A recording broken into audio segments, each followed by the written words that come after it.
Ajustez les bords. Vérifiez que les deux morceaux soient bien l'un en face de l'autre, à la bonne place.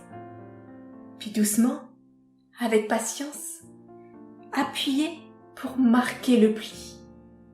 Rouvrir le papier. Vérifiez que l'action a été bien réalisée, puis recommencer à un autre endroit. Petit à petit, la feuille devenait autre chose. Sa forme changeait, et de plane, elle prenait du volume jusqu'à presque prendre vie. Aujourd'hui, c'était une grenouille. Le papier était beau, d'un vert émeraude d'un côté et de petites fleurs roses sur fond blanc de l'autre. Fin, léger, soyeux, il aimait sentir le grain sous les pulpes de sa peau. Chaque feuille était différente, tout comme chaque origami était unique. Il avait beau être minutieux et connaître les plans par cœur, il savait que même avec un même papier, aucun origami qu'il pouvait faire ne serait le miroir de l'autre. Il l'avait compris tout au long de son apprentissage et de ses expérimentations. Selon l'état d'esprit qu'il pouvait avoir, l'âme qu'il donnait à ses créations était différente. On n'était jamais deux fois de la même humeur au même endroit. Qu'importe que les circonstances soient exactement les mêmes, c'était simplement impossible. Parce que le temps ne s'arrête pas et ne revient jamais en arrière. On devient un autre au fur et à mesure que les secondes s'écoulent. Cela, il l'avait bien compris maintenant. Il marqua le dernier pli, inspecta la créature, la retourna et la posa sur la table dégagée. Il la regarda et petit à petit, la bulle dans laquelle il était se dissipa et des cris d'admiration remplirent ses oreilles. Il se mit à sourire et regarda les frimousses des enfants tout autour de lui admirer l'origami.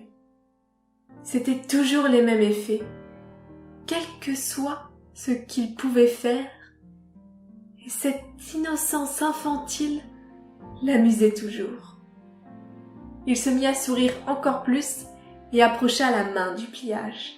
D'un doigt, il l'appuya à l'arrière et relâcha.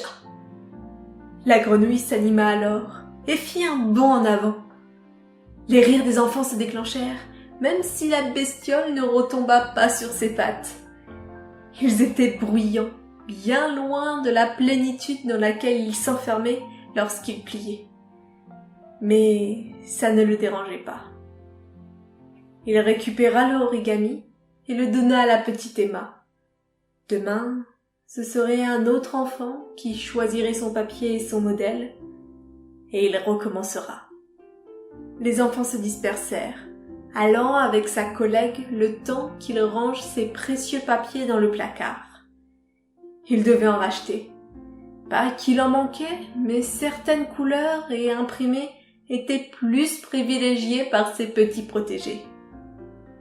Le jeune homme s'occupa ensuite de ranger un peu la salle, ramassant les jouets qui traînaient et empilant les coussins.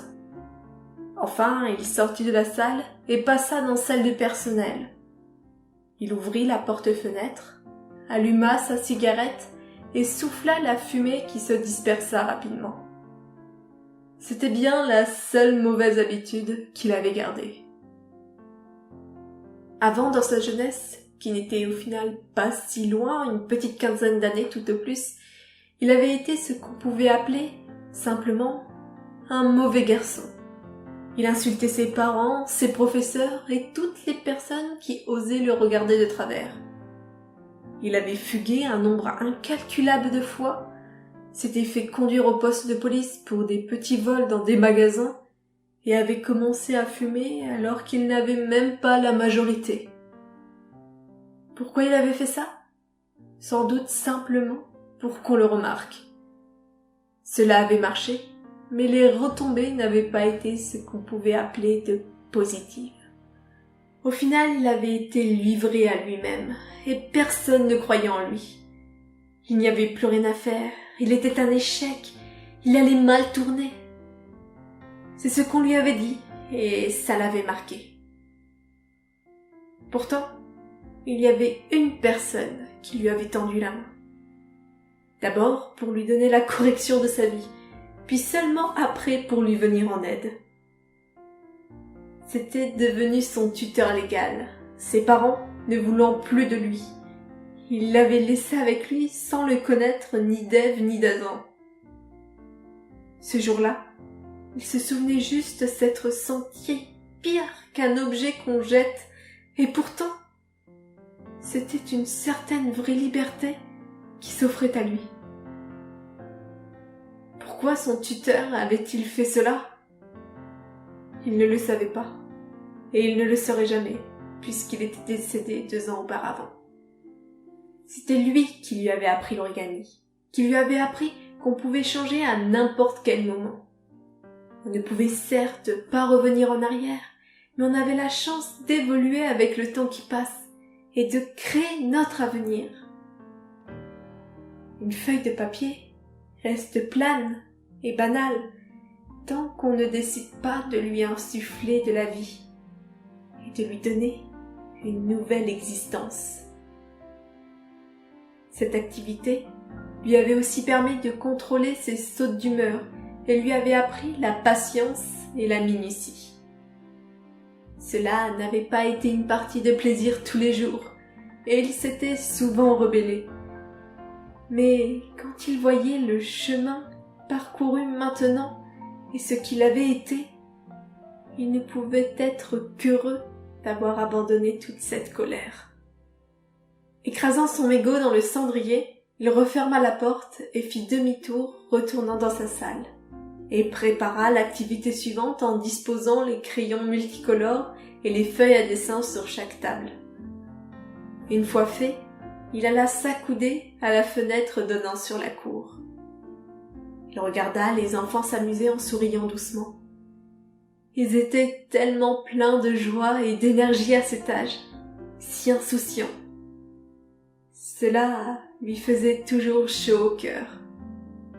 Aujourd'hui, il pouvait dire qu'il était heureux et qu'il avait trouvé sa place, loin de ce qui avait été son enfance et son adolescence. Il était ce qu'il avait choisi d'être. Il ferma les yeux alors qu'une bourrasque de vent s'écrasait contre lui. Il sentit ses cheveux virevolter un instant, mais un son à l'intérieur attira son attention. Faisant volte-face, il put voir les papiers voler aux 4 coins de la pièce. Il se mit à rire doucement. Il venait, une nouvelle fois, de prendre vie.